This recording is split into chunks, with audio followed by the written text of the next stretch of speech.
احمدہ ونستعینہ ونستغفرہ ونصلی ونسلم علی رسولہ الکریم الامین اما بعد۔ تراویح کی تعداد کیا ہے؟ کتنی رکعت تراویح پڑھنی چاہیے؟ خدارہ امت کو اس الجھن سے نکالیں۔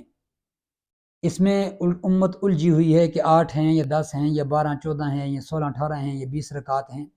تراویح کی تعداد کو اٹھا کر 2 منٹ کے لیے ایک سائڈ پہ رکھیں۔ نبی پاک صلی اللہ علیہ وسلم کی زندگی کا معمول دیکھیں۔ رمضان المبارک کی بنسبت عام دنوں میں کیا ہوتا تھا اور رمضان میں کیسے زندگی نبی اسلام کی گزرتی تھی۔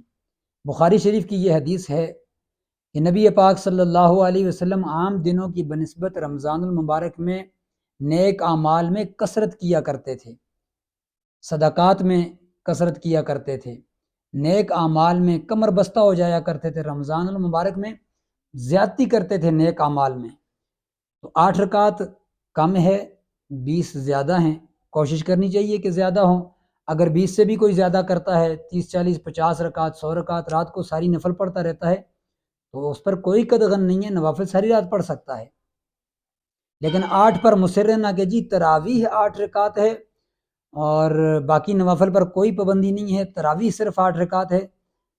بھائی تراویح کا لفظ اور 8 کا لفظ کتاب و سنت میں ذخیرہ احادیث میں کہیں بھی موجود نہیں ہے، لہٰذا اگر کوئی 8 پڑھتا ہے تو یہ نفلی عبادت ہے، 10 رکعتیں پڑھتا ہے، 20 پڑھتا ہے، 50 پڑھتا ہے، اور اگر اسے سنت سمجھ کے وہ کرتا ہے تو کوئی یہ فرض نہیں کہ 8 پڑھنے والا 20 سے کم کرنے والا، 12 پڑھنے والا 20 سے کم کرنے والا دائرہ اسلام سے خارج ہوتا ہے، ایسی کوئی بات نہیں ہے۔ 8 والا بھی ٹھیک ہے، 10 والا بھی ٹھیک ہے، 20 والا تو زیادہ ٹھیک ہے کہ عبادت زیادہ کرتا ہے۔ جس کو اللہ نے جتنی توفیق دی ہے، کسی کو اللہ نے 8 کی توفیق دی ہے، بالکل بھی ٹھیک ہے، دائرہ اسلام سے خارج نہیں ہوتا وہ۔ کوئی 20 پڑھتا ہے تو اس عمل سے بھی وہ دائرہ اسلام سے خارج نہیں ہوتا۔ اللہ سے زیادہ کی توفیق مانگیں گے، یا اللہ زیادہ پڑھنے کی توفیق عطا فرما۔ اس لیے تراویح میں امت کو نہ الجھایا جائے، اور حرمین کے اندر صدیوں سے 20 رکعت پڑھی جاتی ہیں، اور تمکین فی الارض بھی اسی عمل کو، 20 والے عمل کو حاصل ہے۔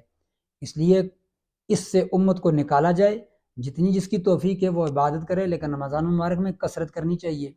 دوسری چیز کہ رمضان المبارک میں قرآن پاک تراویح کے اندر سنانا یہ ایک مستقل عمل ہے، ایک تراویح مستقل عمل ہے اور ایک قرآن پاک سنانا مستقل ایک سنت ہے۔ تو خدارہ حفاظ کرام قاری صاحبان سپیڈ کم مارا کریں، ایسی سپیڈ مارنا من کرنا جس یعنی لفظ کی کوئی سمجھ ہی نہ آئے، اس سے بہتر ہے کہ مختصر صورتیں ہوں۔ اس لیے سپیڈ نہیں مارنی چاہیے، الفاظ کی سمجھ آنی چاہیے، سپیڈ مارنے سے گریز کریں۔ الفاظ کی سمجھ ہی نہیں آتی، نبی صاحب نے فرمایا بعض قرآن پڑھنے والوں پر قرآن لعنت بھیجتا ہے، کہیں اس حدیث کی زد میں نہ آ جائیں۔ اس لیے جن لوگوں کو شوق ہے تو وہ وقت نہ بچائیں، پھر تھوڑا وقت لگائیں آرام سکون سے، جیسے قرآن کا حکم ہے ورتل القرآن ترتیلا، سکون سے ٹھہر کے پڑھیں۔ تیسری چیز